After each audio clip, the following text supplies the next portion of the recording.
Hi, this is Points TV. I'm Steve Huey, the Points Whisperer, and I'm joined here with Lockie, my friend. G'day. Hey guys. Hey Steve. So I'm really glad to kick off Points TV again.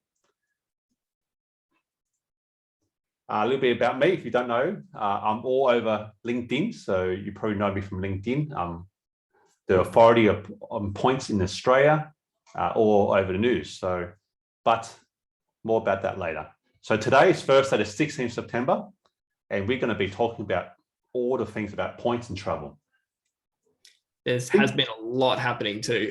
Yeah. And we'll run through this in a quick 15 minutes so you guys can all get back to work. There's so much stuff happening. I'm so excited about this program because travel starting again. There's all this information pointing to the restart of travel from mid-December. Although the government hasn't said it yet, you can tell by the actions of all the airlines that they've got everything ready to go. Yeah, every day I'm opening up my news and it's just more and more articles popping up. It's kind of like the airlines know, maybe they know something behind the scenes, but they know they're hedging their bets going, this is going to happen. We've had a couple of false flags where people have shot the gun and then it's got delayed. But I think now the momentum is building. So it's really exciting. It's a great time. Yeah. Everyone's getting ready to get on a plane again. And I think this is like the most exciting thing in the last sort of year and a half because it was all this stop, start. But I do agree with you, Lockie, that the airlines have some sort of an agreement pending. Something really bad happens that they're starting. And the major thing is that Qantas. So Qantas has listed 7 international routes they're going to kick off from the 18th of December. They're really leading the charge and they've come out full swinging. So this is really exciting. There's a lot of destinations here. Hawaii by Christmas. Can you imagine? That's awesome. I think one of the two key ones is London because of Australia's connection with the UK. There's so many people wanting to go to London for Christmas and visit their friends and relatives and family. I think Honolulu and Vancouver are probably more holiday destinations. Yeah, I guess the key thing is that these are all countries with quite significantly vaxxed populations. Yeah. So it seems like, these low risk countries. And so high vaccination, low cases. And so does that mean, when we come back to home quarantine, does that mean we'll be able to home quarantine with some of these locations? Or do you think it'll still be the hotel system? Well, I think that there's a few things coming through. I think we'll just go through these ones. We'll get to that question. So Qantas starting really strong, backed by Hawaiian Airlines and Air Canada, also flying from mid-December. So there's a few data points showing that December's a date. Yeah. There's a lot of talk about Australia of the total eligible population reaching 80% double vaxxed. And that seems to be like the key sort of like turning point for when things change. Yep. So like listen to the politicians talk, that they talk about all sorts of stuff, but they talk about, and I've heard it being repeated a couple of times, where the PM has talked about recognizing the struggles of all the people stuck overseas and that they should be ready and able to come home for Christmas. Talking about how you have home quarantine for people who've been vax arrivals. So rather than paying $3,000 for hotel and the caps, and the problems with the hotel was that people might be prepared to pay, but there's no space, there's no capacity. Especially over Christmas, it's good to home quarantine at the place where you're probably spending Christmas with the family. So that'll be great. So it seems like 80% is that milestone, and also the milestone where we'll be able to, Australians be able to leave the country without applying for permission to actually leave the country. London is really exciting. I think we all have friends who want to get back to have family over there. I've got a couple of friends that they are so keen to get back and see their family. So that's a really important one. I'm getting heaps of queries like into the flight business to start booking for flights. So we have a lot of proactive people trying to see if they can use their points right now to book in ahead of pretty much, I guess, the whole of Australia getting on board and booking flights. So I think that's a smart thing. But obviously, because the Australian international travel ban technically still exists until 7th of December, some airlines may not be putting on as many flights. So we talked about Qantas restarting, but what I do know is Singapore actually have cancelled all their flights into Australia until January next year. Yeah, so they're just holding back a little bit, playing it safe, perhaps. Yeah, so there's a few conflicting things, but then I also read that Singapore has said the reason they cancelled because they couldn't get anyone in the government to talk to them about okay, more information about the caps. But they also said, and I find this very telling, that they said they're able to switch the capacity back on very quickly should they get more information. Well, it's one thing we know about Singapore, they can do things fast. Yeah. I hope they switch back, because I do have starting to build. What are they up to? Terminal 8, T6. They've got the dual built, and they'll keep expanding. So yeah, well, I have a family friend who's just had his family flight cancelled from Zurich to Sydney on Singapore because of those cancellations. So I'm very hopeful that Singapore put their flights back on so you can get back on the flight and come home. Yeah, you use the Singapore airline KrisFlyer miles, and I bet there's a bunch of people with Qantas points ready to use their Qantas points too. I actually heard rumors of a Qantas points plane again, potentially. That could be coming up soon. So where they run you can explain it, but I think they run a whole Qantas plane just for point seats. Yes. Sell point seats, which is awesome. Yeah, so they did that to New Zealand, and yeah, the latest word is that they're planning to start doing it to Singapore. Now, I'm sure beyond. Qantas will be finding lots of ways for their frequent flyer members to utilize their points, and they're coming up with a lot of clever ideas. And what I heard word on the street is they've got a whole bunch of other things planned to use points. So if you've got Qantas points right now and you have a position to earn more Qantas points, I think you should, because there's going to be lots of things where money can't buy, but points can. And that's quite valuable.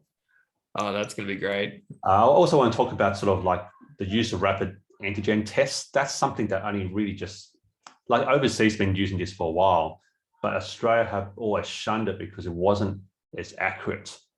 And I've since learned a little bit more about the accuracy. So initially when I thought the antigen test saying that it's 96% accurate, that is all due to an error rate, but it's not. It's actually got to do with how much virus is in your system. So the antigen tests are only good if only good at the initial when you first catch COVID. Yep. So, and whereas a bit later, it's not as effective. So that's the 96%. It's not actually an error rate. Yeah, okay. So it's based on that viral load. So testing early, which is, I guess, the name of the rapid, and also it spits out a result very fast. Yeah, very fast, yeah. So there's that balance between, speed and accuracy. It's a constant one, but if we want to open up, we need this technology. Yeah. So the key things for people to understand that the antigen test and the PCR tests are different formats. And the 90% and also 96% people think about it differently. So I think that information is not widely shared. Like I only found this out because I spoke to the CEO of someone who runs antigen tests about this. But if people don't understand how the testing comes about, then I think they place the reliance on the wrong factor. So that and then lastly, vaccine passports, the hot topic. Yeah. Well, we kind of have had vaccine passports for a long time. They're just called immunization records. So in one way, it's a new thing, but it's also not really new. They've had them for about 100 years, just on little pieces of paper you used to carry around when you go to a country via boat, say. But the way that we're rolling this out, is it going to be through the app? Is it going to be through a different system? What do you know about that? Yeah, I think there's going to be a domestic and international system. So domestically, I guess if I'm talking about New South Wales, we have the Service New South Wales app, which they're trying to connect to the get your vaccine information. I hear that Victoria's going to do their own system. And I'm sure Queensland and probably in other states around Australia doing their own system, which is... I haven't heard that. Yeah, Queensland is trying to integrate the check-in with the vaccination status. Yeah. Yeah. I mean, that's going to be enforced. Because you're going to have people interstate coming across. So say like Lockie, when you come and visit and you got your own app and you go visit a cafe and they say, oh, scan it. They like, doesn't work. Like what? Yeah. What's this? What's this QR code? You say no. So I think there's going to be some work to be done domestically, but internationally, the federal government is working on something to be recognised internationally. Yeah, that's awesome. So there's a lot of noise going on. I guess in the next month or couple of months, we're really going to see what is that actual process and the plan that we're going to be taking. Yeah. And so I guess that's what the government's now testing and working with companies to get that ready for Christmas or even earlier than Christmas. Yeah, I think you have to be early because I have to trial it and make sure it works. This is all new stuff, and the good things that they're thinking about, that they're doing stuff, they're talking, and I guess even the thing linked to vaccine passports is recognition of the different vaccines around. Sometimes, like even the same formula operating by a different name, countries don't recognize. I think they get that sorted. Yeah. So yeah, that elephant in the room really is borders, around Australia. Will we have those borders open up by Christmas? And how are we going to get the technology to work between the states? So if they're getting that solved, that's fantastic.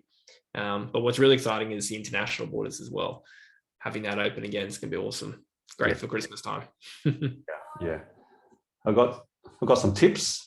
Okay. We're all about points. Yeah. So the tips are, when travel resumes, I do believe there will be point seats. For example, like Qantas running points flights, because the airlines will be very keen to fill out every seat. Also, obviously, it's competing against people paying cash for tickets, but the airlines in the pandemic have realized that their frequent flyer programs are worth hundreds of millions, if not billions of dollars. So I think they'll be very keen not to, in a way, screw with their points customers and enable seats to be available. Yeah, they're massively successful, these frequent flyer programs, and people have been getting their points saved up and ready to use. So this is the time. So yeah, if you are a business owner, keep adding the points. Yep, get them saved up and get ready. Yeah, get ready to use them, and when you can use them, you'll be saving thousands of dollars, and this is the time to cash in. We'll probably cover more about sort of tips about points in the future, but I'm just really super excited to kick off PointsTV again, bring the season back. It's spring, so spring travel's in the air. Yeah, that's awesome. Yeah, fantastic. Yeah, really exciting season ahead. So for everyone watching, we're also going to have Q&A sessions in the future. So just send across your questions. The email is asksteve, Steve at iflyflat.com.au, or if you're on LinkedIn, just direct message me questions and we'll include it in future episodes and answer them. For now, keep safe, gather your points, and book some flights maybe. Awesome. Thanks. Cool. All right, see you guys. Bye. See you guys.